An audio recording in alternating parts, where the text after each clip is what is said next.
Terima kasih untuk kesediaan waktu Bapak Ibu untuk terlibat dalam webinar hari ini. Seperti yang Bapak Ibu telah dengarkan di awal gitu ya, bahwa kegiatan ini merupakan kegiatan yang kita namakan dengan Weekend of Prayer and Action Against Hunger, yaitu sebuah gerakan doa dan diskusi bersama untuk melawan kelaparan. Dan ini juga sejalan dengan SDGs, yaitu bagaimana kita mengakhiri kelaparan, mencapai ketahanan pangan, dan meningkatkan nutrisi pada tahun 2030. Sebagai informasi, kegiatan ini sudah kami lakukan secara on-site pada tanggal 22 Oktober. Kemudian kami juga dilakukan secara online gitu ya di tanggal 4 Oktober. Dan hari ini adalah series yang kedua, di mana kita akan bersama-sama mendengarkan kisah inspiratif yang berasal dari uh, Nusa Tenggara Timur, dari NTT gitu ya. Bapak Ibu, kami berharap bahwa dengan kehadiran Bapak Ibu dan kisah-kisah inspiratif yang kita dengarkan hari ini akan semakin banyak hati, akan semakin banyak teman-teman gitu ya yang akan ikut terlibat dalam kegiatan ini. Bagaimana kita sama-sama memikirkan kesejahteraan anak di masa-masa yang akan datang, di masa sekarang dan masa-masa yang akan datang. Adalah baik gitu ya ketika kita memulai segala sesuatunya dengan doa.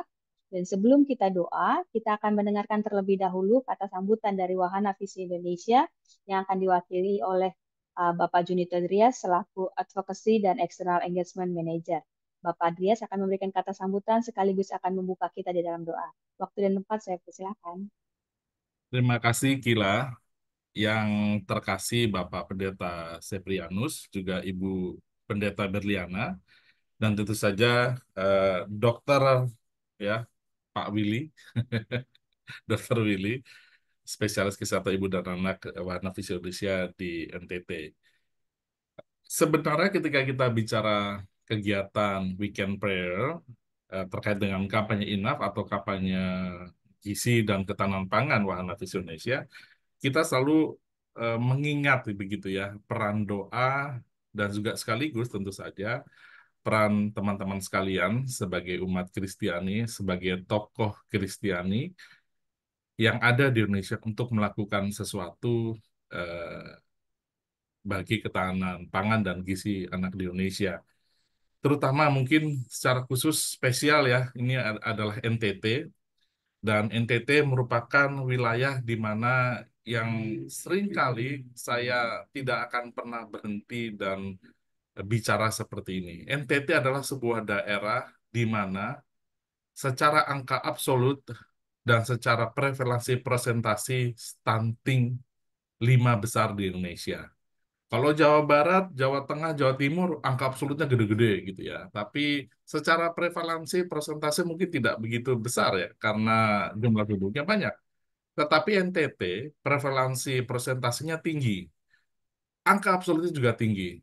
Dan saya harap ini menjadi kesadaran kuat buat teman-teman yang hadir di online saat ini, dan juga tokoh iman, tokoh Kristiani yang juga hadir bersama kita, begitu ya. Kenapa ini penting gitu ya? Karena at the end, masa depan NTT adalah tanggung jawab kita semua.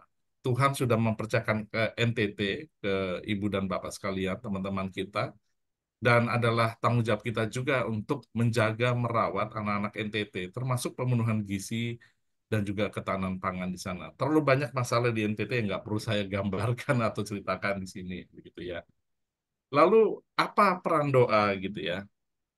Saya selalu mengingat suatu peristiwa unik ketika belum demonstrasi. Jadi ketika masih aktif dulu ya sebagai mahasiswa demonstrasi, eh, para aktivis Kristen itu berkumpul berdoa gitu ya. Lalu ada teman ngomong gini, memangnya setelah doa Soeharto jatuh gitu ya.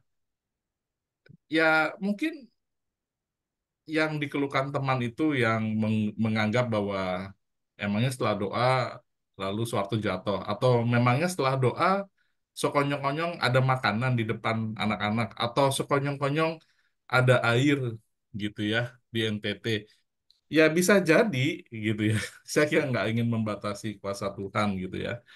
Tetapi jawaban saya pada saat itu ketika kita di mocking gitu ya, kenapa harus berdoa sebelum demonstrasi?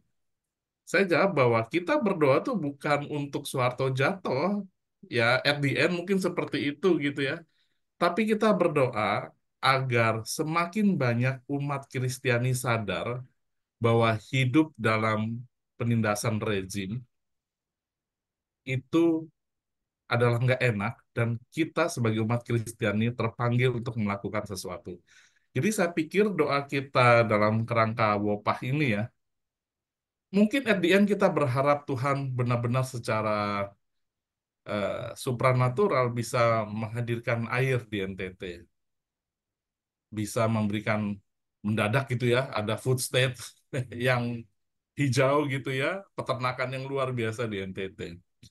Tapi itu mungkin at the end-nya ya, Tuhan bisa lakukan seperti itu.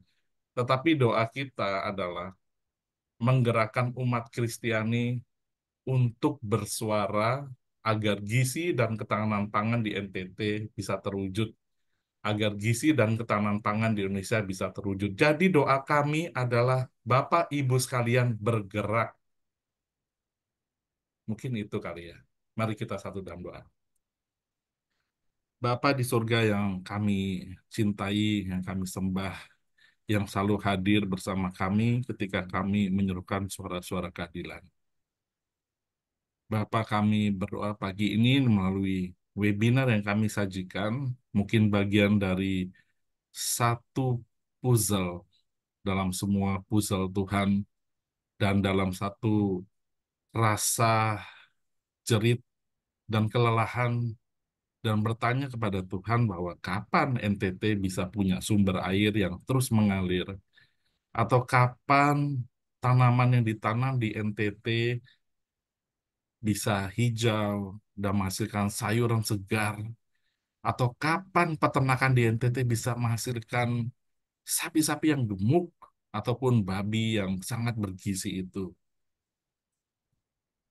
Tapi kami sadar bahwa supranatural bisa menjadi bagian pekerjaan Tuhan.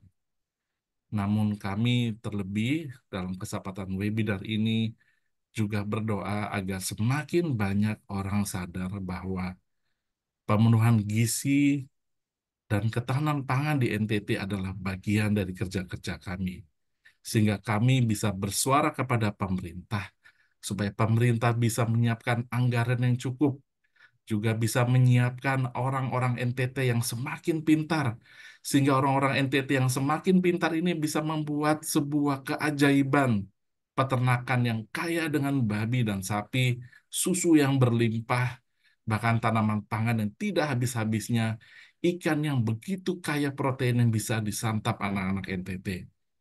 Tuhan, gerakkan hati setiap orang yang ada di webinar ini.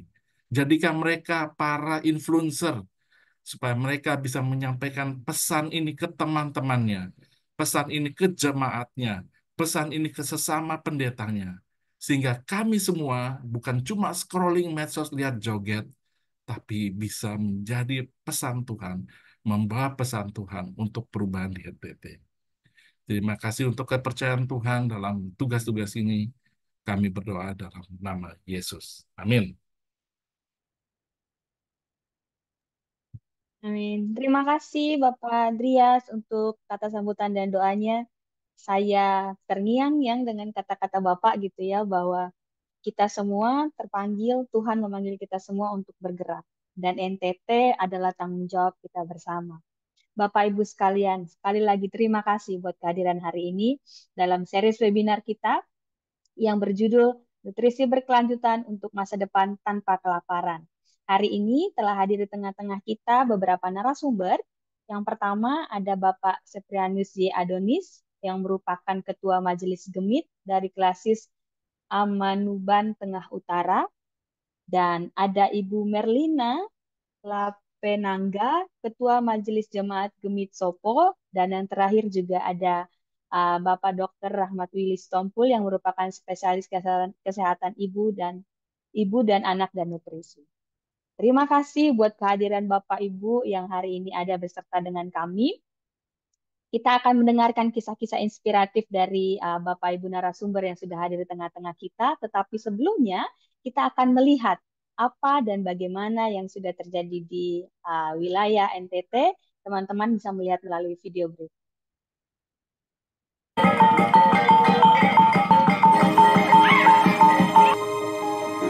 Kitab Amos 5 ayat 2 berkata, "Tetapi biarlah keadilan mengalir seperti air, dan kebenaran seperti sungai yang tidak pernah kering." Setiap anak dan keluarga harus menikmati makanan bergizi yang cukup untuk tumbuh kembangnya.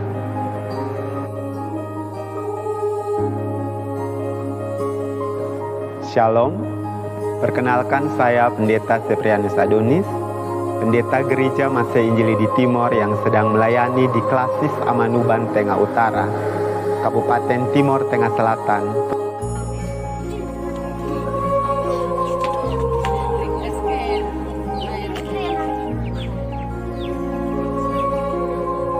Di dunia yang sebenarnya memiliki cukup makanan untuk semua orang, 1 dari 9 orang tidak memiliki cukup makanan untuk menjalani hidup yang sehat dan aktif. Sebagai pengikut Kristus saat ini, kita punya tanggung jawab untuk memastikan bahwa semua orang memiliki pengetahuan dan akses ke makanan bergizi yang terjangkau dan mencukupi. Pengetahuan itu penting dalam melawan kekurangan gizi. Disimpulkan hasilnya adalah Zakat Idul Fitri dan aku katakan Sebagai tokoh agama, kami berharap agar pemerintah lebih memperhatikan kesejahteraan umat. Salah satunya dengan memastikan pemenuhan gizi seimbang. Saya rasa ini perlu ada dalam program-program pemerintah, supaya warga kita terbantu, anak-anak kita dapat tumbuh sehat dengan gizi yang cukup.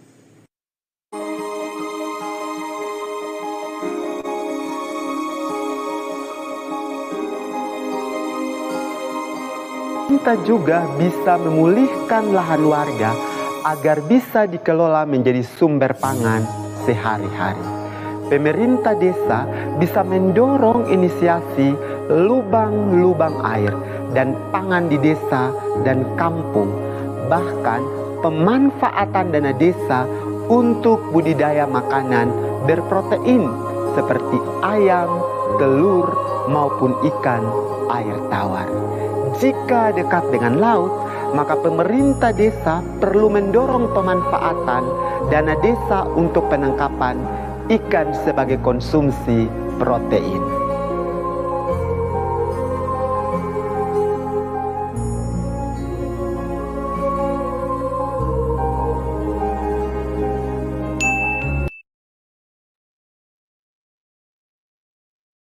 Bapak Ibu sekalian, begitu tadi yang kita telah saksikan bagaimana teman-teman yang ada di wilayah NTT mengusahakan ketahanan pangan gitu ya.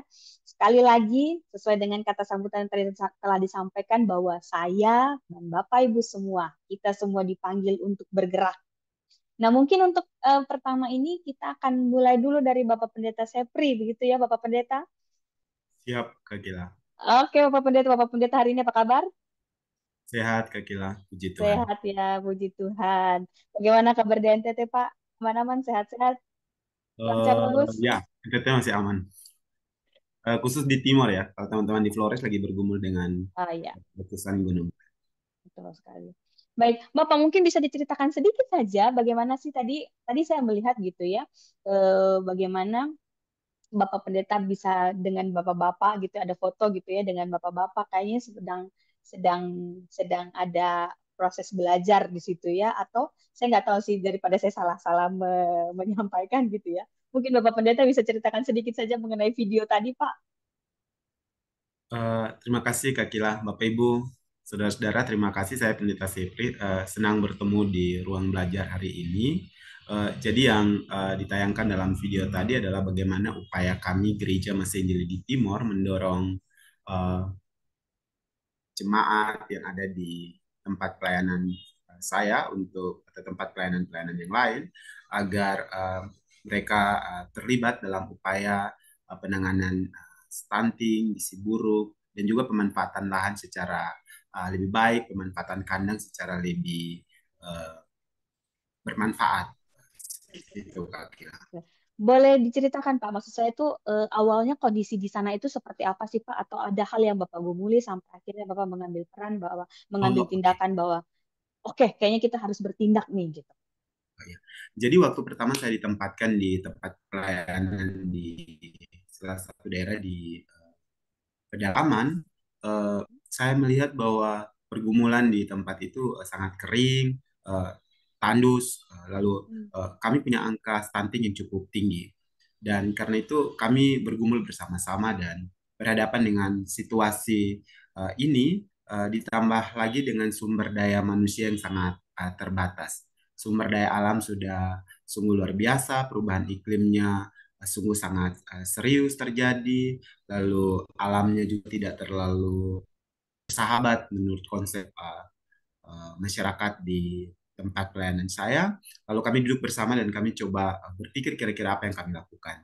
Dan karena itu saya terinspirasi dari teks Alkitab Hmm. Yeremia Mhm. pasal Yeremia pasal 29 ayat 7, usahakanlah kesejahteraan kota kemana tempat engkau ditempatkan.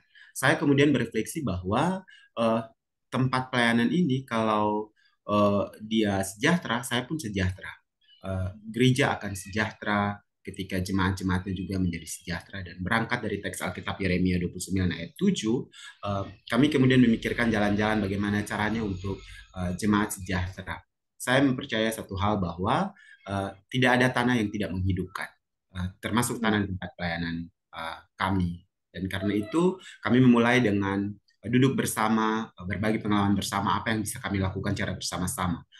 Prinsipnya kami belajar memulai dengan apa yang ada pada kami. Yang ada pada kami tanah, yang ada pada kami pupuk kandang, kotoran sapi dan kotoran babi, yang ada pada kami bambu dan kayu, kami manfaatkan untuk menjadi kandang, kami manfaatkan untuk meningkatkan pH tanah yang asamnya sangat tinggi di daerah kami. Kurang lebih seperti itu Kak Kila. Oke, berarti ini ya Pak ya, Bapak melihat bahwa yang pertama mungkin memang panggilan begitu ya Pak ya, bahwa utamakanlah kesejahteraan kota di mana engkau berada, gitu ya. Kemudian akhirnya kita melihat apa yang kita punya. Saya pikir dengan konteks ini setiap orang pasti punya konteksnya masing-masing dengan apa yang mereka miliki. Gitu. Mungkin mungkin kalau di NTT sama seperti yang Bapak sebutkan, tapi mungkin di tempat lain berbeda begitu. Tapi setiap kita pasti punya apa yang kita miliki saat ini. Kemudian kita melihat bahwa ada masalah di depan. Nah, ketika Bapak tadi menyebut Yeremia, saya ini sih Pak, saya mulai berpikir penasaran aja gitu. Menurut Bapak sendiri, apakah ada atau bagaimana gitu ya perspektif teologisnya sendiri eh, yang akhirnya membantu kita punya peran untuk mewujudkan bagaimana kerajaan Allah itu ada di bumi ini. Bagaimana kerajaan Allah itu ada di sekitar saya. Bagaimana kerajaan Allah itu ada di NTT. Mungkin Bapak bisa bagikan kepada kita untuk perspektif teologinya sendiri. Baik, terima kasih Kak Kila. Jadi Allah kita itu adalah Allah yang menghendaki kita semua orang-orang percaya yang hidup di dunia ini untuk menghadirkan tanda-tanda kerajaan Allah. Dan kerajaan Allah itu bagi saya adalah bagaimana orang mengalami damai sejahtera, bagaimana orang mengalami sukacita, bagaimana orang mengalami kasih dan keadilan di muka bumi ini. Suasana yang damai, suasana yang sukacita. Sekalipun kita bicara bahwa kerajaan Allah itu bukan hanya soal konsep nanti, tapi juga konsep hari ini di bumi. Nah, untuk mewujudkan itu, kita melihat di kitab Kejadian pasal 1 ketika Allah menciptakan alam semesta, Allah menciptakannya dengan sungguh amat baik. Demikian Allah mengatakan itu di setiap sesi atau episode penciptaan. Tapi pada akhirnya ketika dia menciptakan manusia, dia memberi tanggung jawab kepada manusia untuk mengelola alam semesta, mengelola apa yang telah Allah ciptakan itu. Kepada manusia Allah memberi tanggung jawab pengelolaan itu. Itu artinya bahwa Allah memberi tanggung jawab agar dimanapun manusia ditempatkan, tanggung jawab untuk mengelola alam semesta itu perlu dilakukan agar tanda-tanda kerajaan Allah itu menjadi nyata. Dan kalau kita berangkat lagi ke Yusuf, ketika Yusuf ada di tengah-tengah kehidupan orang Mesir, 7 tahun mengalami kelimpahan pangan, Yusuf betul-betul mengelola kelimpahan pangan itu menyediakan lumbung sehingga pada saat 7 tahun terjadi kelaparan, ketersediaan pangan itu cukup untuk orang-orang di Mesir, tapi juga orang-orang yang datang berbelanja ke Mesir. Lalu ketika misalnya kita lanjut lagi ke konteks para nabi, uh, Amos ketika melihat praktik beribadah orang-orang Israel yang ibadahnya hanya sekedar sebuah seremonial, hanya ada di ruang-ruang ibadah, ibadah yang terbungkus dalam kemunafikan, mereka tidak mempraktikkan apa yang mereka lakukan. Amos mengingatkan mereka bahwa keadilan itu mesti mengalir, kebenaran itu mesti dirasakan, itu ibadah yang sesungguhnya. Lalu pada akhirnya kita belajar juga dari doa yang Yesus ajarkan kepada segenap kita orang percaya bahwa berilah kami makanan yang secukupnya hari ini. Artinya bahwa apa? Setiap orang, setiap anak di dalamnya perlu menikmati makanan yang secukupnya sebagaimana sebagai setiap orang perlu mengalami suasana damai sejahtera yang saya bilang tadi bahwa itu representasi kehadiran kerajaan Allah di tengah-tengah dunia ini. Dan kalau orang mengalami damai sejahtera dengan menikmati makanan yang cukup, makanan yang sehat, makanan yang bergizi, bagi saya dia sedang mengalami damai sejahtera itu. Dan kita semua sebagai orang-orang yang telah dipercayakan dan dipercayakan Allah untuk ada di tengah-tengah dunia ini punya tanggung jawab besar. Tanggung jawab besar untuk apa? Mengelola alam dan menyediakan makanan yang sehat dan juga yang bergizi bagi orang-orang yang ada di sekitar kita. Jangan menunggu sebuah proyek yang besar akan datang, tapi memulai dulu dari apa yang ada. Bagi saya itu adalah upaya untuk menghadirkan tanda-tanda kerajaan Allah. Dan bagi saya itu upaya untuk menghadirkan damai sejahtera dimanapun kita berada. Usaha-usaha kecil adalah bagian dari tanggung jawab kita mewujudkan Allah menempatkan kita di tengah-tengah dunia ini. Oke. Terima kasih Bapak Pendeta. Saya senang sekali Bapak Pendeta selalu bilang bahwa mulai dengan apa yang kita ada. Dan kita semua punya tanggung jawab yang sama, gitu ya, untuk mewujudkan kerajaan Allah di bumi ini. Terima kasih Bapak Pendeta. Mungkin sekarang saya akan beralih kepada Ibu Pendeta Merlin sebentar. Selamat siang Ibu Pendeta Merlin. Selamat siang, Kakak. Selamat siang Ibu Pendeta. Terima kasih untuk kehadirannya. Ibu Pendeta, saya mau tanya dulu, Ibu Pendeta sehat? Sehat-sehat, semangat. Sehat, semangat. Terima kasih, Ibu Pendeta. Tadi kita kan, saya nggak tahu sih, apakah hal ini juga sama gitu ya terjadi di wilayahnya Ibu Pendeta? Bagaimana Ibu Pendeta mengusahakan ketahanan pangan di wilayahnya Ibu Pendeta gitu ya? Mungkin saya pengen tahu apakah eh, ada pendekatan-pendekatan spiritual dan sosial ketika melakukan hal tersebut dan apakah ada tantangan nih dalam berproses untuk ketahanan pangan yang ada di wilayah Ibu Pendeta berada. Mungkin Ibu Pendeta bisa bagikan kepada kita semua. Ya, baik. Terima kasih, Kak. Eh, Bicara tentang tantangan, ya sama seperti tadi eh, sambutan di awal disampaikan Pak dan juga sudah didoakan bahwa Mhm. ya satu pergumulan besar di NTT itu berkaitan dengan air. Ya, Oke. ya kami di Timor dikenal dengan istilah Atoin Pahmeto, eh, Apa orang tuh? yang tinggal di tanah kering. Ya, karena Wow. memang kondisi tanah kita kering, curah hujan juga terbatas, jumlah air juga terbatas. Ini menjadi tantangan tersendiri bagi kita. Eh, Selain itu juga soal sumber daya manusia. Ya, banyak orang-orang muda, banyak anak-anak di jemaat dengan yang masih produktif tapi lebih memilih untuk bekerja di luar Hmm. dengan alasan bahwa kalau kami keluar penghasilan yang kami dapat jauh lebih besar. Ya, ya itu bagian dari tantangan-tantangan. Tapi eh, seperti tadi Bapak Pendeta Sepri katakan bahwa ya kita mulai dari apa yang ada, kita mulai dari hal-hal kecil dan itu yang kami mulai juga di jemaat, di tempat pelayanan.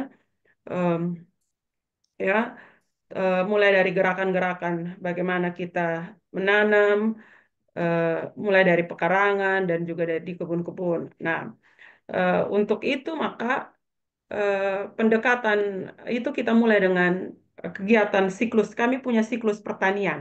Jadi di sini Oke. istilah siklus pertanian. Jadi mulai dari eh, apa ada ibadah untuk persiapan lahan, ada ibadah persiapan lahan, kami di sini sebut dengan onen toflene. Kalau orang mau bersihkan kebun, kita mulai dengan ada ibadah. Jadi ada ibadah-ibadah di kebun-kebun. Kenapa harus buat ibadah di kebun? Eh, ini juga menolong supaya eh, lahan-lahan kebun yang selama ini jadi lahan tidur, ya, itu juga bisa dimanfaatkan supaya ketika ada curah hujan, eh, jemaat juga bisa memanfaatkan itu. Eh, Selain ada ibadah untuk eh, pembersihan lahan, nanti dilanjutkan dengan kita berdoa bersama di kebun untuk benih-benih yang mereka persiapkan sampai nanti di masa panen. Jadi ada tahapan-tahapan ibadah, pendekatan. Kami perkunjungan ke kebun-kebun. Selain itu Hmm. juga ada pemeriksaan lahan, pekarangan, ya, menggerakkan kelompok eh, apa kaum perempuan, kaum bapak, juga pemuda dan anak-anak. Ya, Oh, oke, ya, oke. Oke, Bu, dalam prosesnya itu apakah ada kolaborasi nih? Kayak misalnya tokoh agama, ada masyarakat, atau tokoh masyarakat. Bagaimana proses itu? Kalaupun ada, bagaimana proses itu bisa terjadi? ya Kak. Eh, Iya, di sini kalau misalnya ngomong soal kolaborasi ya kerjasama ya, kita Mhm. sama-sama dengan pemerintah desa di Hmm, sini. oke. Ada pemerintah desa, em, misalnya di desa itu di sekitar bulan Mei itu ada gerakan bulan bakti, bulan gotong royong. Nah, Oh, dari situ mereka gerakan masyarakat. Masyarakat, tapi tidak hanya mereka yang gerakan masyarakat, tapi dari gereja juga sama-sama mendukung melalui ada ibadah-ibadah di kebun. Juga dari di misalnya di PKK ada gerakan pemanfaatan apa tanaman di pekarangan, di gereja juga kita kerjasama untuk itu. Hmm. Tapi juga satu hal yang menolong berkaitan dengan pemanfaatan pekarangan juga kemarin itu sama-sama dengan Wahana Visi Indonesia berkaitan dengan kebun gizi, ya, kita memanfaatkan lahan eh, di yang kecil, lahan yang sempit di rumah, memanfaatkan juga eh, tanaman-tanaman yang kita bisa tanam lewat pot. Jadi di ini, jadi ada tidak hanya lewat pemerintah, tapi juga bekerja sama dengan LSM yang ada. Salah satunya Wahana Visi Indonesia. Ya, oke. Bu, saya mau tanya, saya ini deh, ada nggak sih waktu kita memulai itu gitu kan ya, pasti kayak, ini nih kondisi keadaan kita tuh begini gitu. Apakah ada tantangan di mana, aduh Ibu Pendeta, ini macam susah sekali Ibu Pendeta. Maksud saya, adakah tantangan-tantangan seperti itu yang dialami Ibu Pendeta gitu? ada banyak sekali Mm-mm. kakak, Oh, oke, boleh banyak diceritakan sekali. mungkin. Ya, eh, misalnya eh, Oh, kami ini di sini karena eh, memanfaatkan curah hujan. Ya, kalau di kebun kita manfaatkan curah hujan. Jadi tanaman yang biasa ditanam itu nanti jagung, ubi, kacang-kacangan. Tapi nanti setelah selesai hujan, musim hujan selesai panen, kebun mhm. itu nanti dikasih dibiarkan saja. Jadi nanti tumbuh semak belukar. Tapi ketika ada gerakan untuk bagaimana kita memanfaatkan kebun kita tidak hanya saat ada hujan, musim penghujan, kita mulai dengan gerakan kasih tanam ubi, tanam pisang, ya, Hmm. ya. Jadi ada gerakan gitu ya. Memang satu tantangan di sini yaitu ketika kita buat gerakan, kita gerakan itu dari gereja bekerja sama dengan pemerintah, kita masuk pemeriksaan ke kebun-kebun, mereka bilang begini, kita tanam baik. Tapi nanti apa kita tanam untuk orang lain karena memang di sini tantangan ya tadi ya Kak selain tantangan selain eh, apa air tapi juga soal Mhm. hewan ternak ya Mhm. kebun-kebun di sini ini harus dipagar dengan cukup tinggi karena kalau tidak maka eh, peluang ternak orang sapi babi kambing itu bisa masuk. Oh, Iya. oh, ya, ya, ya, Ya, ya, ya. jadi itu yang membuat banyak jemaat yang tidak mau, biar saja tanam jagung saja. Habis tanam jagung sudah selesai. Ya, karena mereka bilang kalau sudah selesai tanam jagung, kita kasih tinggal ubi, kita kasih tinggal pisang di kebun. Nanti eh, ada ternak yang masuk, ada sapi milik orang, babi ataupun kambing milik orang lain yang masuk, ya percuma kita tanam. Itu tantangan. Ya, Hmm. mereka seperti tidak punya keyakinan bahwa nanti kami menanam dan berhasil. Ya, Lalu bagaimana Bu mengolah tantangan itu akhirnya bisa bisa ada hasilnya gitu? Pasti nggak mudah dong. betul, betul Kak, tidak mudah. Untuk bagaimana menolong mereka untuk eh, menanam di kebun, mengusahakan tanah, tidak hanya di musim penghujan, tapi juga bahkan di musim kemarau masih bisa ada hasil, itu memang tidak mudah.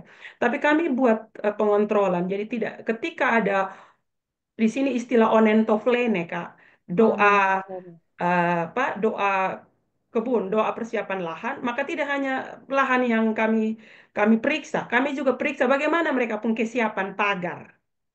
Tapi juga kami sampaikan, baik itu lewat suara gembala, lewat perkunjungan-perkunjungan ke rumah, sampaikan juga kepada yang pemilik ternak, supaya mereka tertibkan, mereka pun ternak. Oke, baik siang gembalakan di padang, tapi malam wajib kasih masuk di kandang.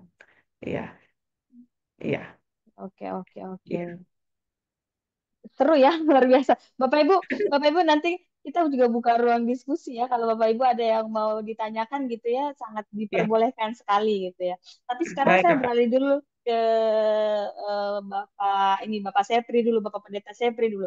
Bapak Pendeta Sepri tadi Bapak Pendeta Sepri juga menyinggung banyak tantangan juga ya. Nah, dari tadi kisahnya Ibu Merlin, lalu kisahnya Bapak Pendeta gitu ya. Saya cuma mau tanya, apakah tadi kan juga ada disinggung terkait dengan stunting gitu ya. Apakah ada hal baik yang terjadi gitu terkait dengan peningkatan gizi dengan apa yang sudah Bapak lakukan gitu ya di wilayah di mana Bapak berada? Eh, Perubahan yang terjadi, Kak Kila dan Bapak Ibu sekalian, adalah yang pertama bahwa ketika Bapak Ibu, ayah ibunya diintervensi dengan pola pengasuhan, tapi juga diajarkan tentang pola pengolahan pangan yang sehat dan bergizi, angka stunting Bapak Pendeta, kami, Bapak Pendeta maaf, berarti ada dua hal ya yang di itu ya. Maksudnya ya, tidak hanya hal pangan saja, tapi juga termasuk di dalamnya pengasuhan ya. Sampai benar, akhirnya nanti akan menyasar juga ke stunting dan mungkin ada hal lain lagi ya. Betul ya? ya. Oh, oke, oke, silakan dilanjut. Baik, baik Bapak Pendeta. Ya. Jadi eh, ketika mereka dilatih untuk pengolahan pangan di kelas pengasuhan misalnya, Hmm? angka stunting yang jumlahnya tadi 84, dia menurunnya cukup drastis di tahun berikutnya. Kami melihatnya dari apa namanya, berat badan anak setelah diintervensi begitu. Jadi jumlah yang dari 84 turun menjadi 34, kemudian turun menjadi 16 dan hampir zero, tapi nanti kemudian pada saat kelahiran baru itu ada lagi tambahan angka stunting. Jadi itu perubahan pertama yang kami lihat, bahwa dengan tersedianya pangan yang cukup, pangan yang sehat untuk anak-anak, dengan mengolah hasil alam yang ada di sekitar mereka secara baik dan benar, mengambil di sekitar pekarangan seperti yang tadi Pendeta Merlin sampaikan, bahwa ada kebun pekarangan yang mereka punya, diolah secara baik dan benar, maka ketersediaan pangan cukup, gizi pun cukup, dan berat badan anak menjadi meningkat, dan minimal mereka keluar dari daftar sebagai anak-anak stunting. Itu kalau bicara soal ketersediaan pangan bagi anak dan perubahan untuk perubahan stunting. Tapi juga perubahan pola laku yang lain adalah bahwa misalnya seperti Mhm. tadi, beternak secara Hmm? liar, dengan diedukasi bahwa kalau beternak dengan model dikandangkan, hasilnya akan jauh lebih baik. Misalnya ayam yang liar, kita biar bisa akan mengkonsumsinya. Misalnya sudah dia di usia sampai 8 bulanan, baru kita bisa konsumsi. Tapi kalau dia dikandangkan dan diberi makan secara rutin dengan makanan yang tersedia di dapur-dapur mereka, maka dia usia 3 bulan sudah bisa dipanen dan bisa dinikmati, gitu.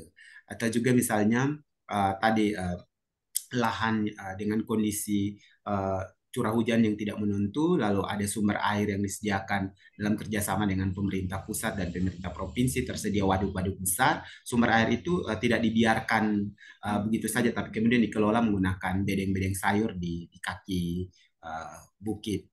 supaya kemudian ya curah hujannya pendek, musim hujannya sangat pendek, tapi masih ada air yang bisa dimanfaatkan untuk ketersediaan pangan. Kurang lebih begitu Kak Kila. Oke, seru banget, saya senang banget cerita sama Ibu Pendeta Berlin, Bapak Sepri gitu ya. Saya melihat bahwa Bapak Sepri tadi juga mengatakan mulai dengan apa yang kita ada, apa yang kita punya gitu ya. Ibu Pendeta Merlin juga menceritakan kepada kita bahwa untuk segala sesuatunya itu dimulai dengan doa gitu. Kemudian tadi juga ada kolaborasi di dalamnya dan ada perubahan perilaku juga di dalamnya. Mungkin saya setelah mendengar ceritanya Bapak Pendeta Sepri ini saya mau beralih dulu kepada Dr. Willy. Selamat siang, Dr. Willy. Selamat siang, Kila. Oke, Dr. Selamat Willy, siang, Mbak Pendeta Sepri dan Pak Bu Pendeta Merlin. ya, terima Selamat siang kasih Dokter. buat kehadirannya Bapak Dr. Willy. Dr. Willy, tadi kan juga seperti singgung nih ya sama Ibu Merlin, Bapak Pendeta Sepri gitu ya terkait dengan nutrisi. Eh, yang saya mau tanyakan sama Dr. Willy itu menurut Dr. Willy sendiri, apa sih dampak dari kualitas hidup jangka panjang gitu ya ketika seorang anak tuh secara nutrisinya gitu ya kebutuhan nutrisinya itu terpenuhi. Kira-kira apa nih yang bisa dibagikan ke kita semua? Ya, terima kasih, Kila. Tadi kalau kita mendengarkan yang disampaikan oleh Pak Pendeta Sepri, Bu Pendeta juga ya, tentang bagaimana inovasi-inovasi yang dibuat oleh teman-teman di lapangan, itu pada akhirnya mengusahakan supaya menurunkan angka stunting. Nah, kalau dalam pikiran kita, kita sering sekali mendengar istilah stunting ini ya. Stunting, stunting. Kenapa sih stunting ini penting untuk kita hindari atau kita turunkan? Karena memang dampak jangka pendek dan jangka panjangnya yang memberatkan.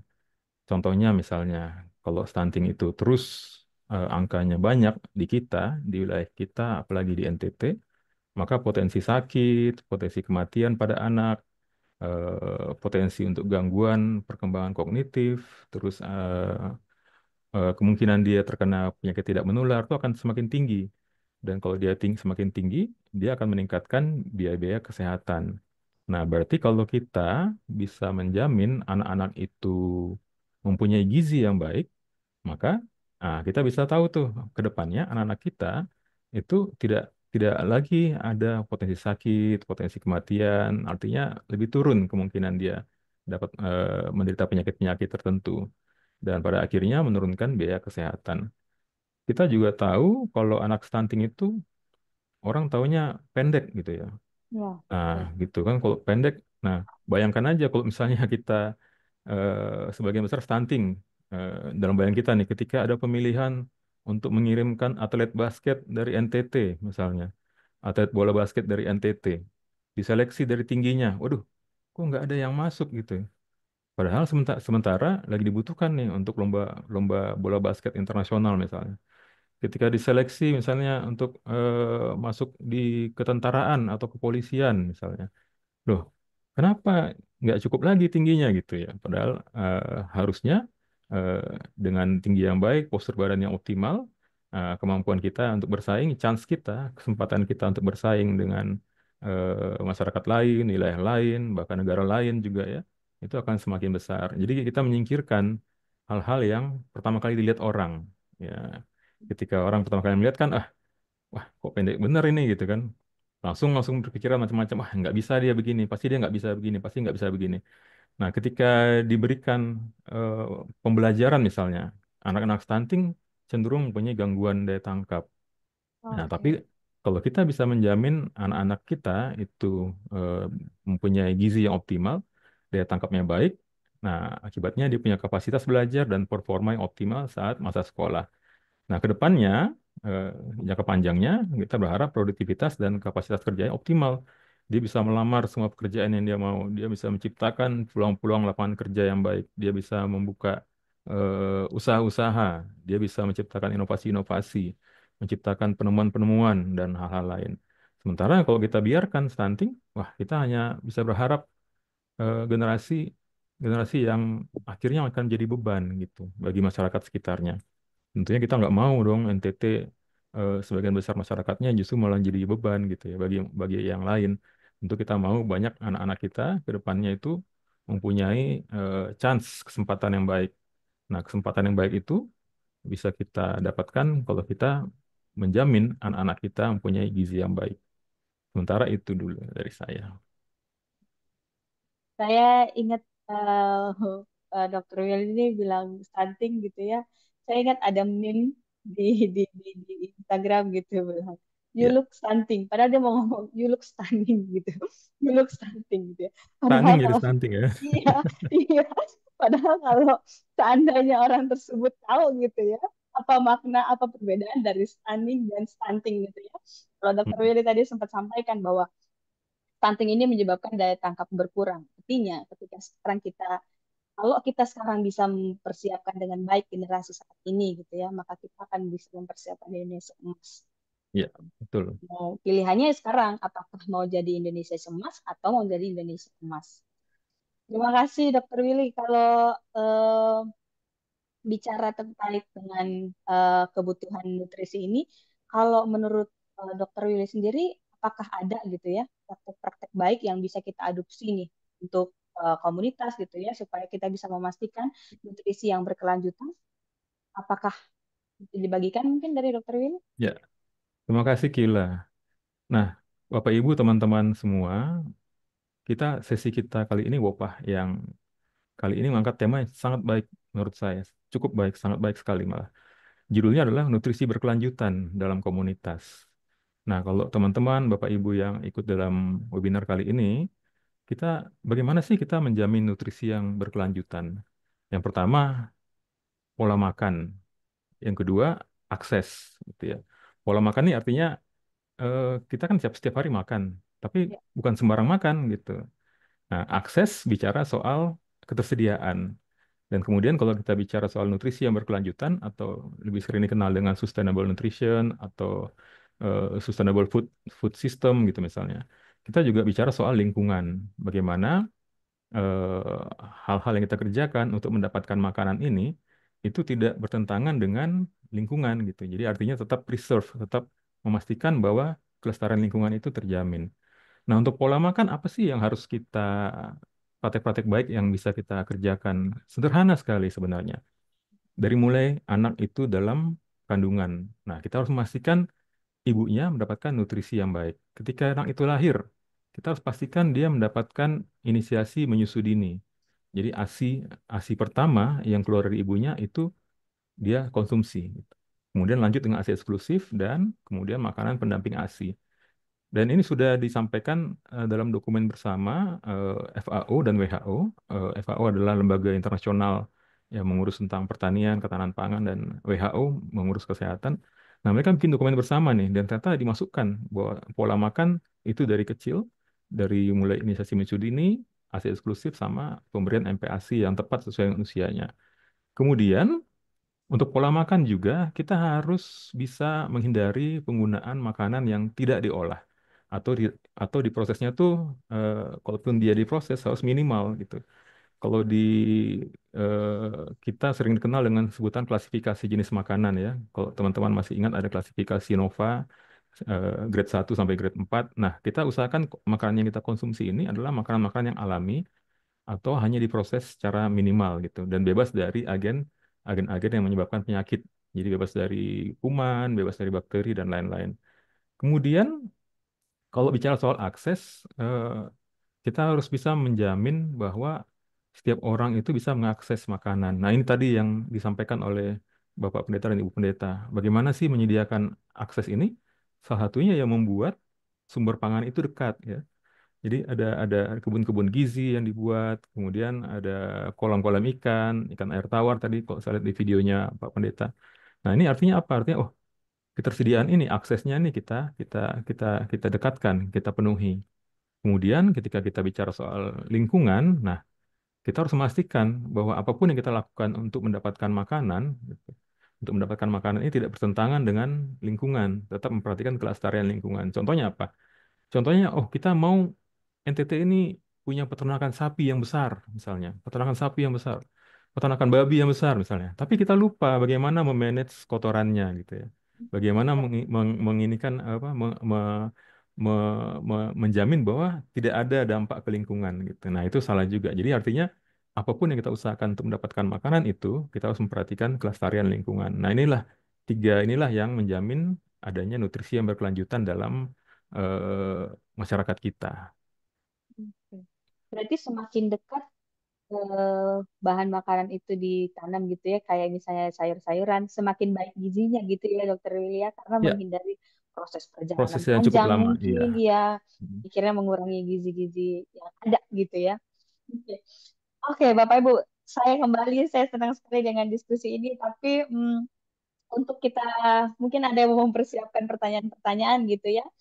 Tadi sudah dijelaskan oleh Ibu Pendeta Merlin, Bapak Pendeta Sepri dan Dr. Willy.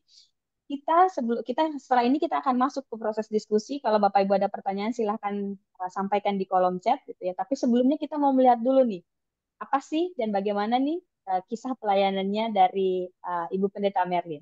Kita akan melihat sebuah video ya. Mari silahkan.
Anak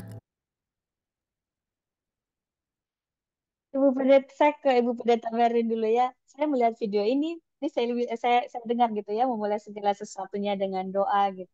Kemudian ternyata ada hal-hal lain nih. Ada kebutuhan eh, pemenuhan gizi ada di dalamnya, kemudian ada peningkatan ekonomi di dalamnya, kemudian ada peningkatan hubungan juga antara keluarga dengan dalam keluarga gitu ya. Mungkin Ibu Pendeta Merlin bisa ceritakan kepada kita sedikit bagaimana nih tadi yang ada di video tuh biar kita semua bisa terpapar gitu dengan cerita-cerita Oh yang iya. ada. Baik, terima kasih Kak Kila. Ya, jadi selain ada ibadah di kebun-kebun sesuai dengan siklus pertanian ya, seperti tadi di video, tapi juga melalui kelompok perempuan. Jadi kelompok perempuan itu ada kegiatan sekolah perempuan, eh, ada juga pengolahan apa eh, pangan lokal. Jadi dari hasil di kebun, hasil-hasil yang di kebun, jagung, ubi, pisang, itu kita olah. Kelompok Oke. perempuan di jemaat ini sudah tahu mengolah bagaimana mengolah eh, ubi kayu, singkong menjadi tepung, tepung mokaf. Nah, dari turunannya tepung mokaf, mereka bisa olah jadi beberapa jenis makanan lainnya. Iya. Demikian pula dengan pisang eh, dan juga jagung. Jadi ada pengolahan di kelas kelompok perempuan. Tapi juga dengan anak. Jadi ketika ada kegiatan-kegiatan seperti ini, tidak hanya kaum perempuan sendiri atau orang dewasa sendiri, tapi juga ada anak-anak yang terlibat di dalamnya. Mereka belajar sama-sama. Eh, ini menolong supaya ke depan mereka juga apa bisa terlibat langsung dengan bagaimana mengolah alam, bagaimana peka dengan pentingnya eh, apa pangan lokal bagi mereka. Jadi eh, kalau di anak-anak itu kami punya gerakan namanya kami bilang Hari Ulang Tahun Hijau.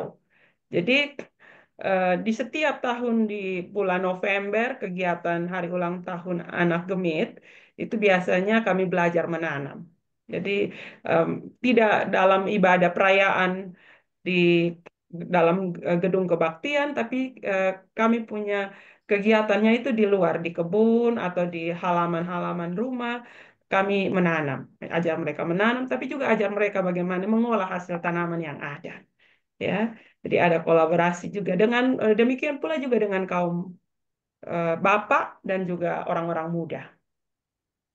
Oke, Ya, nah ini bicara orang-orang muda, mungkin saya mau ke Dokter Willy dulu nih, karena ada pertanyaan nih Dokter Willy terkait dengan kaum muda nih.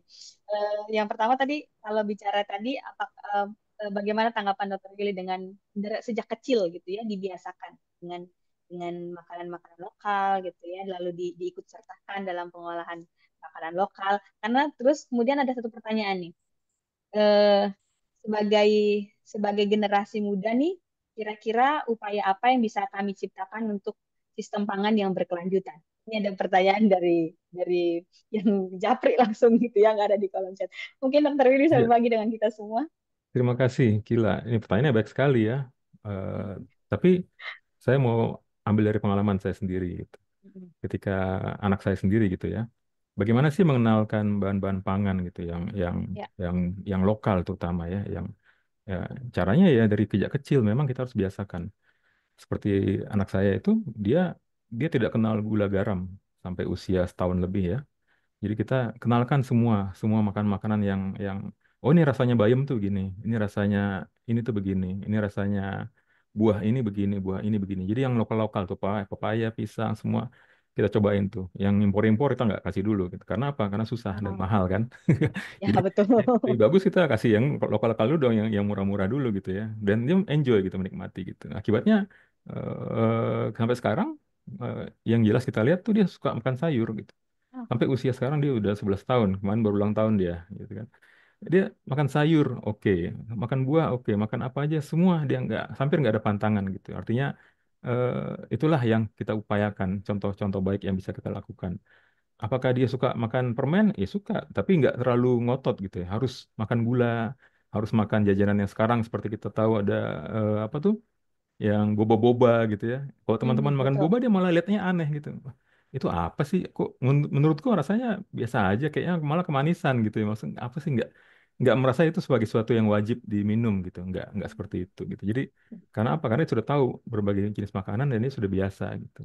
Itu contoh baiknya. Kalau praktek baik untuk kita anak muda, ya yang pasti pola makan itu jelas banget tuh gitu. Pola makan makan secukupnya.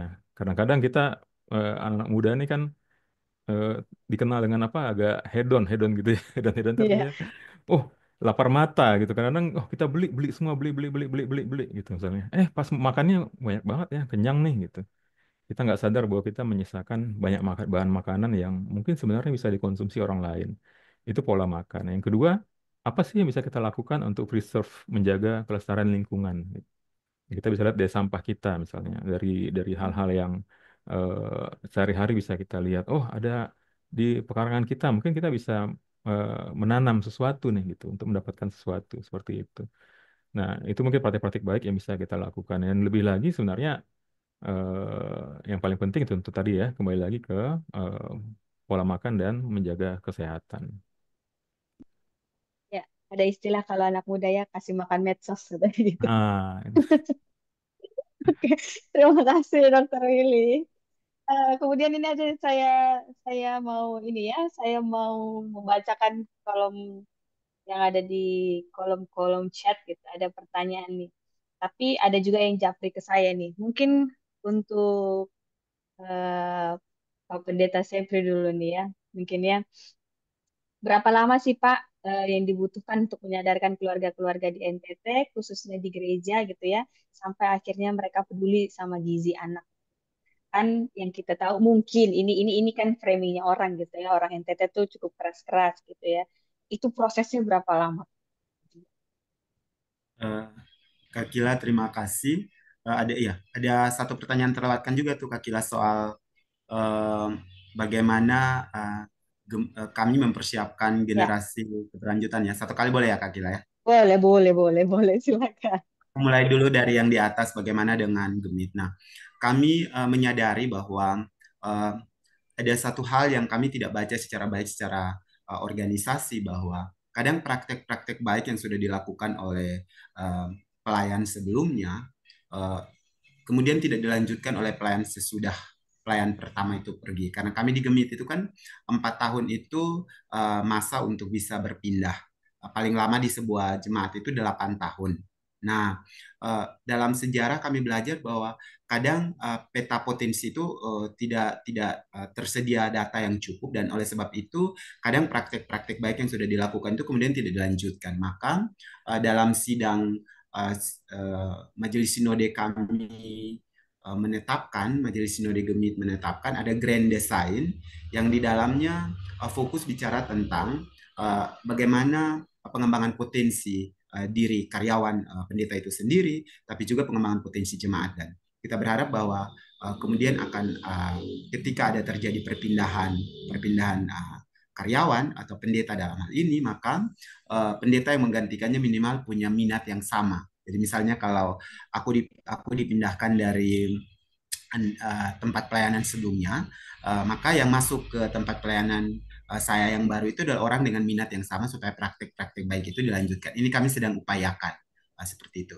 Tapi juga yang kedua yang bisa dilakukan, yang saya lakukan adalah bahwa ketika sebelum saya tahu bahwa masa berakhir di tempat pelayanan saya sudah hampir berakhir, sudah selesai, maka 2 tahun itu lebih banyak saya memberi kepercayaan kepada komunitas lokal untuk melakukan inisiatif-inisiatif sendiri. Jadi entah pemimpinnya datang punya perspektif yang kuat tentang apa yang kami lakukan ataupun tidak, masyarakat lokalnya sudah kuat supaya praktek-praktek baik itu dilanjutkan. Dan puji syukur bahwa sampai hari ini beberapa praktek baik yang masih ada di tempat pelayanan sebelumnya itu masih terpelihara, sekalipun mungkin ada beberapa yang tidak terpelihara secara baik lagi. Itu yang pertama. Nah, yang kedua, butuh berapa lama waktu? Seperti yang Kak Kila bilang bahwa secara tipologi orang NTT itu orang-orang yang tidak mudah berubah ya. Teologi Yudas sangat kuat. Melihat teologi Thomas maksud saya. Teologi Thomas itu sangat kuat. Melihat dulu baru percaya. Maka 1 tahun pertama ketika saya tiba di tempat pelayanan adalah saya berupaya untuk menggunakan seberapa yang datang itu yang kami dampingi. Kami ubah polanya dan ketika ada perubahan pola hidup, sudah ada perubahan pola perilaku dari 2-3 keluarga yang lain tertarik dan bergabung.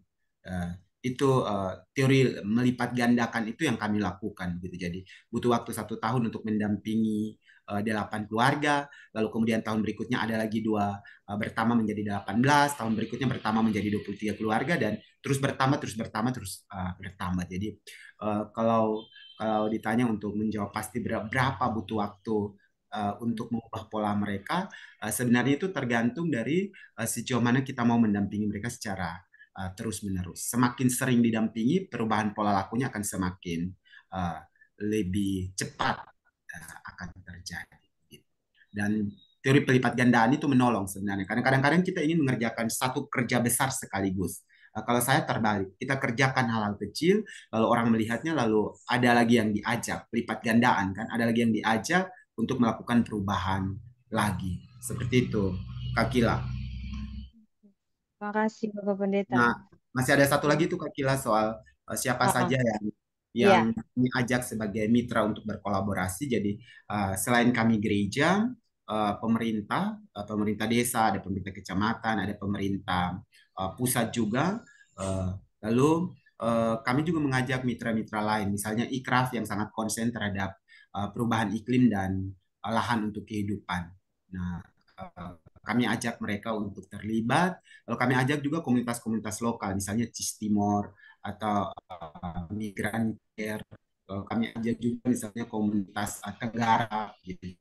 Komunitas-komunitas yang punya isu yang sama dengan pergerakan kami kenalkan gereja kami dengan pergerakan-pergerakan kami, lalu mereka mau terlibat. Syukurnya bahwa banyak mitra-mitra lain yang juga mau terlibat dengan kita. Tapi biasanya kalau ada mitra yang tidak satu visi dengan kami harus skip juga. Jadi mitra-mitra yang punya jiwa dengan nilai yang sama dengan kami, yang kami coba untuk ajak untuk terlibat atau kayak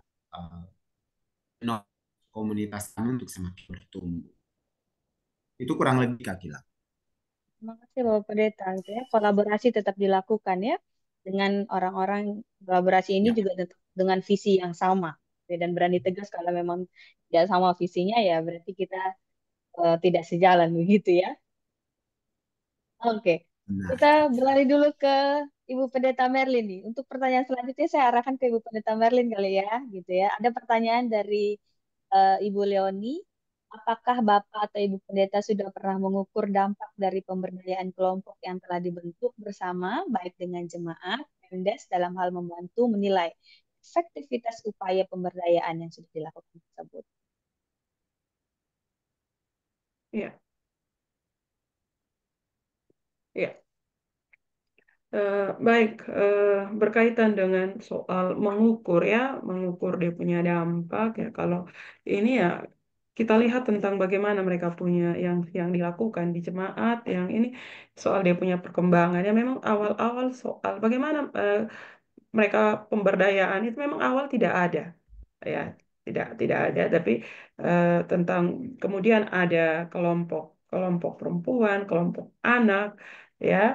eh ya kerjasama dengan mitra, dengan LSM, dengan pemerintah eh, ada sampai sekarang dan untuk sampai saat ini ya berkaitan dengan kelompok pemberdayaan perempuan dan anak itu masih cukup baik, berjalan dengan baik, ya Kak. Ini tadi kita Saya boleh mendengar tambah ya. Kak Kila soal ini Oke, ya. boleh, boleh, boleh. Silakan. Kak Kila maaf. Alat ukur kita di gereja itu adalah ruang ada musyawarah pelayanan.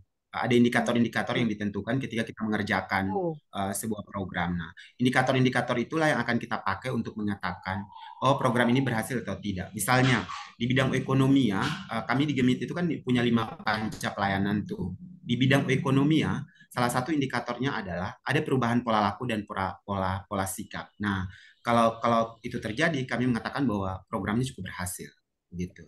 Tapi oke. misalnya kalau kita bikin dalam model presentasi, memang kami tidak menyediakan data dalam model presentasi ya berapa persen kayak gitu. Tapi seperti yang Pendeta Merlin sampaikan tadi bahwa mengukur dampak perubahan itu kita bisa lihat dari perubahan pola laku, pola ini dan pola sikap, tapi juga dengan sejumlah indikator yang sudah tercapai di haluan kebijakan umum pelayanan dan pokok-pokok program pelayanan yang telah ditetapkan bersama dalam persidangan. Kayak gitu Kak Gila. Oke. Baik. Bapak Ibu, saya tahu ini menyenangkan sekali diskusi ini, tapi izinkan saya menanyakan satu hal. Dari tadi kita berbicara terkait dengan kolaborasi, ada kolaborasi pemerintah, ada kolaborasi dengan masyarakat gitu ya. Lalu saya mau tahu juga dong Bapak Ibu, apakah ada gitu ya, atau bagaimana nih kolaborasi dengan para tetua adat di sana mungkin gitu ya, untuk gereja bekerja sama dengan apa yang ada gitu ya terhadap inisiatif-inisiatif yang sudah dilakukan gereja. Ada nggak sih kerjasama dengan para tetua adat sendiri? Ya. Kak, bolehkah saya menjawab? Boleh, boleh, boleh. Ya, makasih Kak. Mungkin sebelum masuk ke situ saya eh, ingat yang tadi pertanyaan di awal Kak ya soal eh, bagaimana apa kita mengubah mereka pola perilaku. Tadi Bapak Pendeta Sepri sampaikan ya soal Thomas ya. Di sini percaya dulu, apa lihat dulu baru mereka Lihat dulu percaya. baru Ya, percaya. dan Mm-mm.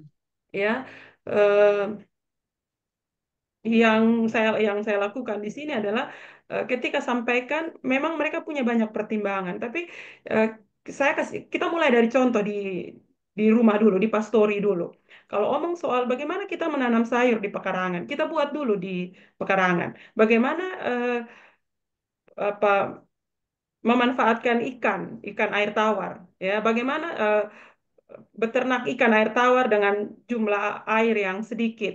Ya, kita buat kolam ikan kecil dulu di pastori. Jadi ketika jemaat datang dan mereka melihat, ini menjadi daya dorong bagi mereka untuk kalau pulang mereka juga buat di rumah. Mungkin itu contoh-contoh salah satu contoh kecil ya, berkaitan dengan ini. Ya, dan yang tadi kakak sampaikan soal bagaimana kita eh, bekerja sama, berkolaborasi dengan tokoh adat, Kak. Menarik, ya. Ketika kami buat siklus ibadah siklus pertanian, ya. Ibadah siklus Hmm. pertanian melalui gereja dengan ada liturgi, kami turun ke kebun-kebun, kami beribadah. Kemudian para orang tua, tokoh-tokoh adat bilang, "Eh, Mama, eh, ini sebenarnya sebelum sebelum ada bentuk seperti ini, kami dulu seperti ini. Kami juga punya ada ritual-ritual seperti ini.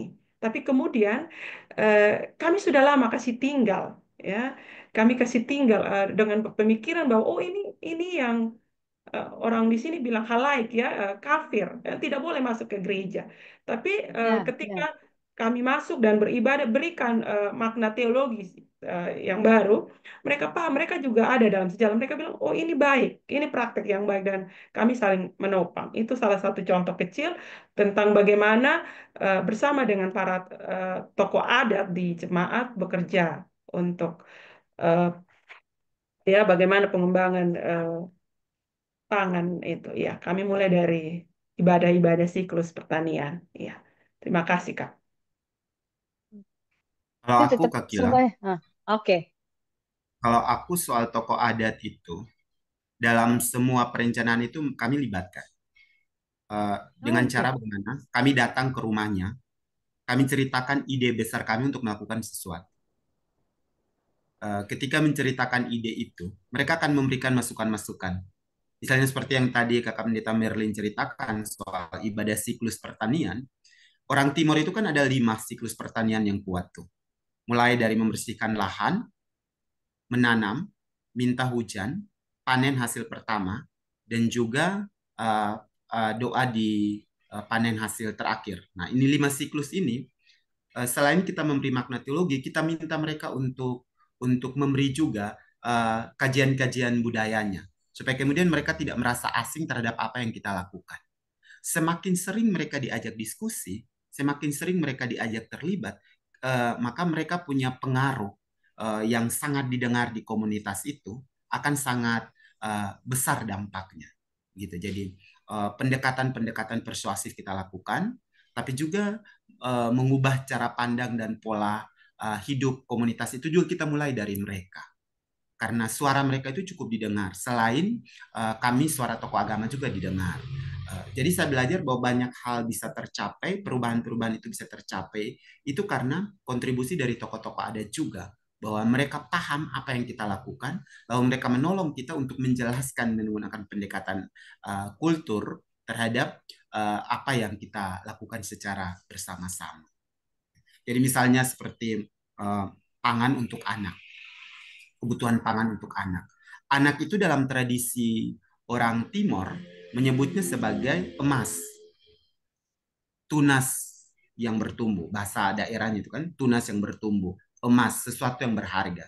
Kita bilang ke mereka, Bapak kalau kita punya istilah menyebut mereka sebagai anak yang emas, maka kita punya tanggung jawab sama-sama supaya bersinar gitu. Jadi tidak hanya sekedar istilah. Nah, lalu mereka akan bertanya, kira-kira apa yang bisa kita lakukan? Nah, yang bisa kita lakukan adalah mari kita manfaatkan lahan yang ada di sekitar kita untuk menanam. Atau mari kita dorong anak cucu kita untuk belajar bersama bagaimana mengasuh dan merawat anak-anak mereka, menyediakan makanan yang sehat dan bergizi untuk mereka. Jadi kalau misalnya orang tuanya tidak ada dalam kelas belajar bersama untuk pengembangan pangan yang sehat dan bergizi, tokoh adatnya nih yang bergerak. Kita tidak pusing-pusing lagi karena mereka kan sudah paham apa dampak yang akan kita kerjakan secara bersama-sama. Kurang lebih begitu sih Kak Gila. Oke. Oke. Baik. Eh, kita sudah dengar ya dari perspektifnya Ibu Pendeta Merlin dan Bapak Sepri terkait dengan peran gereja dan tokoh agama, tokoh adat gitu ya. Nah, mungkin saya mau ke Dr. Willy. Dr. Willy, kalau dari perspektif kesehatan sendiri gitu ya, melihat apa yang diceritakan gitu ya, di-sharingkan oleh eh, teman-teman gitu ya, menurut dari perspektif kesehatan, bagaimana sebaiknya peran adat dan gereja dalam mendukung nutrisi berkelanjutan ini? Ya, terima kasih untuk ya kalau pengalaman kita WVI dalam melibatkan tokoh-tokoh adat itu sangat banyak ya. Dari mulai pengalaman-pengalaman yang menyenangkan dan juga pengalaman-pengalaman yang tidak menyenangkan juga. Nah, yang menyenangkan ya tentu ketika kita mendapatkan sambutan baik seperti tadi disampaikan oleh Pak Pendeta dan Ibu Pendeta tadi ya. ketika mereka mengetahui apa sih tujuan akhirnya kita gitu. Misalnya tujuan akhir kita bikin kebun gizi, nah, buka kebun gizi. Nah, mereka kita minta mencari tahu misalnya apa sih filosofi adat tentang tanah misalnya, filosofi adat tentang tanaman, filosofi adat tentang lingkungan dan lain-lain. Dan itu mereka sampaikan ke masyarakat. Dan kemudian di beberapa tempat lokasi kita, lokasi pelayanan WVI itu dari tokoh adat dan tokoh agama itu bisa berjalan bersama-sama. Contohnya ketika kita membuka suatu lokasi mata air yang sebelumnya dianggap itu daerah yang nggak mungkin lah dibuka mata air di situ. Kenapa? Karena itu daerah yang istilahnya ada penunggunya gitu misalnya ya. Nah, Ya. kita bertanya ke masyarakat adat, ini benar nggak sih? Gimana cara kita mengubah ini? Oh, mungkin ada upacara tertentu yang dilakukan. Ya, kita tanya upacaranya seperti apa? Bertentangan nggak dengan agama? Oh, tidak bertentangan dengan agama. Oh, oke. Kita tanya ke gereja misalnya. Gereja gimana? Oke nggak? Oke, kita nggak. Itu tidak bertentangan dengan agama, bisa dikerjakan. Akhirnya dikerjakan dan kita lihat ada mata airnya sampai sekarang masih mengalir, berjalan dan bisa mengairi seperti tadi disampaikan oleh Bapak Pendeta dan Ibu Pendeta ada beberapa bedeng-bedeng, kolam air tawar dan lain-lain. Seperti itu. Jadi memang intinya tuh bagaimana saling terbuka. Dan saya rasa tokoh adat sekarang itu bukan lagi tokoh adat yang tua-tua zaman dahulu yang keras kepala, enggak. Mereka ini tokoh adat yang sekarang ini adalah tokoh adat anaknya lagi dan sudah terpapar dengan teknologi. Yang kitanya jangan malu, jangan jangan sungkan untuk bertanya. Memang ada yang keras gitu ya, keras. Tapi itu tadi seperti kata Pak Pendeta, kita kasih tahu mereka apa sih tujuan akhirnya kita apa nih. Dia mau nggak melihat anak-anaknya? Mungkin anaknya juga nanti terdampak gitu. Dia mau nggak melihat anaknya tumbuh tinggi, optimal, sehat, badannya besar, eh, bagus gitu ya, cerdas, bisa 5 bahasa misalnya, ya kayak gitu misalnya. Artinya mau nggak dia? Oh mau. Kalau gitu, ayo jalan sama-sama. Nah itu yang kita coba buat di beberapa wilayah pelayanan kita. Terima kasih, Dr. Willy, untuk paparannya. Dr. Willy bilang tadi gitu ya, bagaimana kita bisa saling terbuka. Banyak sekali quotes-quotes yang saya terima hari ini gitu ya, bagaimana bicara tentang nutrisi berkelanjutan untuk masa depan tanpa kelaparan, mulai dengan apa yang kita punya, lalu kita berdoa untuk memulai segala sesuatunya, terbuka, kolaborasi gitu ya. Sekali lagi saya senang sekali dengan diskusi kita hari ini, tetapi saya mohon maaf Bapak Ibu, mungkin karena kita keterbatasan waktu, apabila Bapak Ibu juga masih ada pertanyaan lagi, bisa disampaikan di chat gitu ya. Dan sekaligus mengingatkan Bapak Ibu sekalian juga yang sudah hadir untuk mengisi absensi di hari ini. Kita akan segera mengakhiri kegiatan hari ini, tapi sebelumnya mungkin kita akan mendengarkan closing statement dulu ya. Mungkin dari Ibu Pendeta Merlin, lalu nanti Bapak Pendeta Sepri, terakhir nanti Dr. Willy. Silahkan. Eh, Baik, terima kasih Kak. Em, saya ingat apa yang Tuhan Yesus bilang di Markus 6 ayat 37 bagian A, ketika orang banyak datang dan eh, mereka sampai malam butuh makan, eh, ketika hanya punya 5 roti dan 2 ekor ikan yang kecil, Tuhan Yesus kasih tahu para murid, kamu harus memberi mereka makan. Ya, mereka bertanya bagaimana? Apa kami harus ambil 2.000 dinar untuk bisa kasih makan semua? Tuhan Yesus bilang kamu mulai dari apa yang ada. Nah, itu yang kami lakukan. Jadi ketika melihat bagaimana eh, pangan ini ditingkatkan, bagaimana nutrisi ini berkelanjutan, ya kita mulai dari apa yang ada pada kita. Tuhan kasih kita hikmat untuk mengelola, ya eh, di tanah kita yang kering, tanah yang kata orang ini tandus, tapi kita percaya bahwa kalau Tuhan tempatkan kita di sini, ada rencana indah Tuhan untuk bagaimana kita mengelola, mensejahterakan tempat di mana kita berada. Terima kasih. Terima kasih Ibu Pendeta Merlin. Bapak Pendeta Sepri? Terima kasih Kak Kila. Kalau saya mau bilang begini. Tanda-tanda kerajaan Allah itu perlu untuk diwujudkan oleh segenap kita yang masih hidup di bumi dengan cara melakukan segala sesuatu berdasarkan apa yang ada pada kita. Memulai dari gerakan-gerakan kecil, dan gerakan-gerakan kecil itu akan berdampak besar bagi orang lain. Jangan menunggu nanti banyak dulu, tapi mulai dari yang kecil yang ada pada kita. kita tidak tahu bahwa apa yang kita lakukan dari kecil itu bisa memberi inspirasi besar kepada orang lain. Saya berbicara tentang pengalaman saya memulai dengan 8 orang, tapi kemudian sekarang saya bisa mendengarkan cerita-cerita perubahan yang sangat besar, dan Tuhan memberkati apa yang memang kita memulai gerakan itu dari hati dan untuk menyelamatkan banyak orang. Salam semangat dari kami di Niki Niki. Dengan apa yang ada, mulai dari segala sesuatu dari hati gitu ya. Kita akan menggerakkan dari Dokter Willy. Ya, terima kasih. Melengkapi yang disampaikan oleh Bapak dan Ibu Pendeta, kita kembali ke konsep dari nutrisi berkelanjutan. Jadi jangan lupa Bapak Ibu teman-teman, ingat, jadi fokus di pola makan, perbaiki pola makan kita, pola makan yang optimal, jauhi makanan-makanan yang ultra proses, ini proses secara berlebihan, dan jangan lupa akses kita tingkatkan. Terima kasih sekali untuk apa yang sudah dilakukan oleh teman-teman Gereja Masih Injili di Timur. Baik sekali untuk meningkatkan akses. Dan jangan lupa ketika kita mengupayakan makanan yang mau kita makan, perhatikan lingkungan. Jangan lupa setiap kontribusi kita itu sebaiknya berkontribusi pada kelestarian lingkungan. Dan yang paling penting, seperti yang disampaikan oleh Bapak dan Ibu Pendeta, mulai dulu. Mulai dulu dengan apa yang ada, dan dengan demikian sambil kita berdoa gitu ya, jalan kita akan dibukakan oleh Tuhan gitu ya, untuk bisa membuat sesuatu yang baik, mulai dari kita sendiri, masyarakat kita, dan juga semakin luas ke masyarakat-masyarakat yang lainnya. Terima kasih Dokter Willy. Dokter Willy mengingatkan kita ya untuk bagaimana memperbaiki pola makan. Nah, kalau di waktu Indonesia Barat nih udah hampir jam makan siang, jadi mari kita melihat apa yang akan kita makan untuk makan siang ya. Tapi kalau di Indonesia Timur mungkin sudah makan siang ini ya. Kita lihat kembali nih, apa nih makanan-makanan yang kita makan. Apakah ultra prosesi atau sebenarnya bahan pangan yang kita olah, bahan pangan lokal yang kita olah gitu. Baik, sekali lagi terima kasih Ibu Pendeta Merlin, Bapak Pendeta Sepri, Dr. Willy untuk kehadirannya hari ini, sudah berbagi kepada kita semua. Kami percaya dan kita semua percaya apa yang kita bagikan, apa yang kita sharingkan hari ini bisa menjadi dampak untuk teman-teman yang hadir atau teman-teman di luar sana. Saya tahu konteksnya mungkin beda-beda, tapi kita percaya bahwa tadi dari tadi dijelaskan gitu ya, kita mulai dengan apa yang kita punya. Ya, sekali lagi terima kasih banyak. Bapak Ibu sekalian, kita akan mengakhiri kegiatan kita hari ini. Tapi sebelum kita mengakhirinya, Bapak Ibu, saya akan mengumumkan sesuatu. Tetapi sebelum saya mengumumkan sesuatu juga, silakan bersiap. Kita akan mengambil foto bersama. Bapak Ibu bisa siap-siap, boleh nyalakan kameranya gitu ya. Sambil saya juga akan mengumumkan bahwa sekali lagi bahwa kegiatan ini adalah berbentuk series. Artinya akan ada series lanjutannya.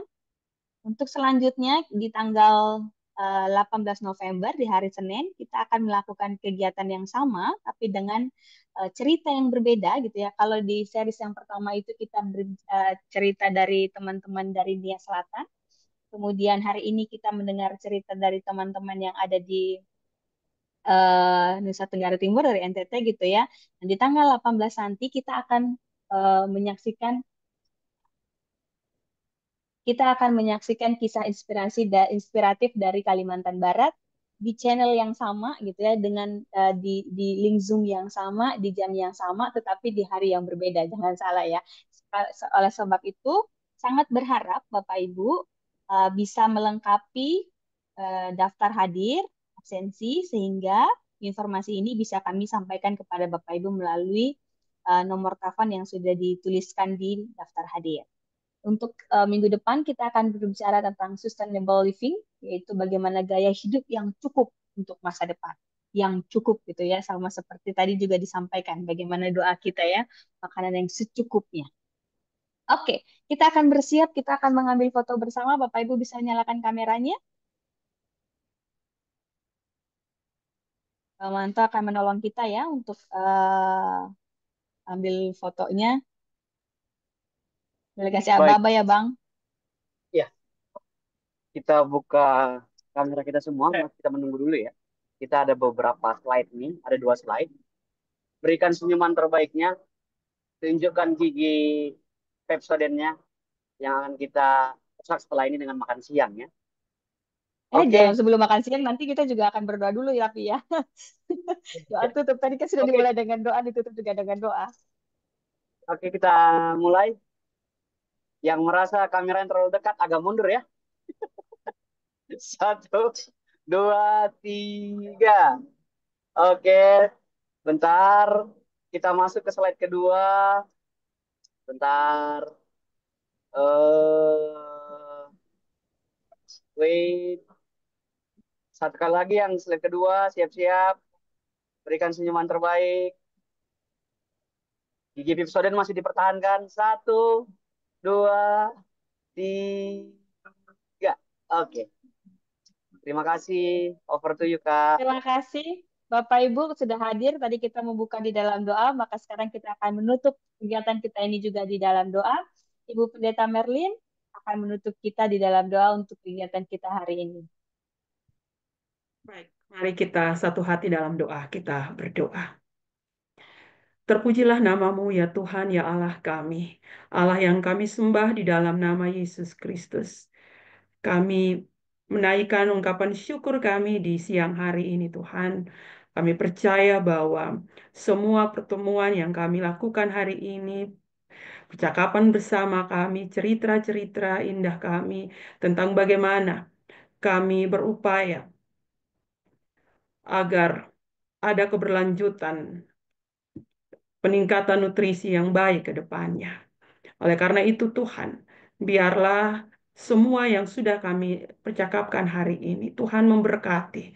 Dan Tuhan memberikan kami hikmat, agar kami tidak hanya sampai di sini saja. Kami terus melanjutkan hal baik ini dimanapun kami berada. Di tempat-tempat pelayanan kami, di tempat-tempat kerja kami. Kami melanjutkan hal-hal yang baik ini kepada sesama kami. Terima kasih Tuhan, kami berdoa untuk Wahana Visi Indonesia yang menolong kami untuk kegiatan hari ini. Tuhan memberkati hamba-hambamu ini dengan visi dan misi mereka yang baik. Tuhan menolong mereka semua. Kami sebentar akan berpisah, Tuhan memberkati kami, Tuhan menolong kami. Bahkan ketika kami masing-masing di tempat kediaman kami menikmati berkat lewat makan dan minum di siang ini. Tuhan juga tetap menyertai dan memberkati semuanya. Di dalam nama Tuhan Yesus Kristus, kami datang dan berdoa. Amin. Amin. Terima kasih banyak Bapak Ibu yang Terima sudah hadir. kasih.